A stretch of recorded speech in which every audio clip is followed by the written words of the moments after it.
ഡയബറ്റീസും fatty ലിവറൊക്കെ ഉള്ള ആളുകളോട് നമ്മൾ മെഡിസിൻസൊക്കെ എഴുതി കൊടുത്തിട്ട് പോകാൻ നേരത്ത് പല ഡോക്ടേഴ്സും പറയുന്നതാണ് തടിയൊന്ന് കുറക്കാൻ വേണ്ടിയിട്ട് ശ്രദ്ധിക്കണം എന്നുള്ളത്.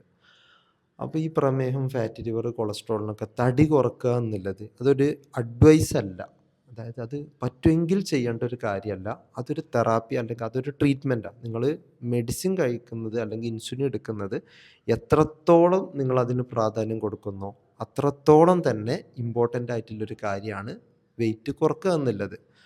അത് അത്രത്തോളം അതിന് ഗുണങ്ങളുമുണ്ട്. അപ്പോൾ നിങ്ങൾ മെഡിസിൻ ഇപ്പോൾ ചില ആളുകൾ ഇപ്പോൾ കൃത്യമായിട്ട് കറക്റ്റ് ടൈമിന് മെഡിസിൻ കഴിക്കും, പക്ഷേ വെയിറ്റ് നല്ല കൂടുതലായിരിക്കും. അപ്പോൾ നിങ്ങൾ ആ മെഡിസിൻ കഴിക്കുന്ന അതേ ഇമ്പോർട്ടൻസ് നിങ്ങൾ വെയിറ്റ് കുറക്കുകയാണെങ്കിൽ നിങ്ങളിപ്പോൾ കഴിച്ചുകൊണ്ടിരിക്കുന്ന മെഡിസിൻ്റെ ഒരു പകുതി അല്ലെങ്കിൽ ഭാഗം മെഡിസിന് ഭൂരിഭാഗം ആളുകൾക്കും ആവശ്യം ഉണ്ടാവുള്ളൂ.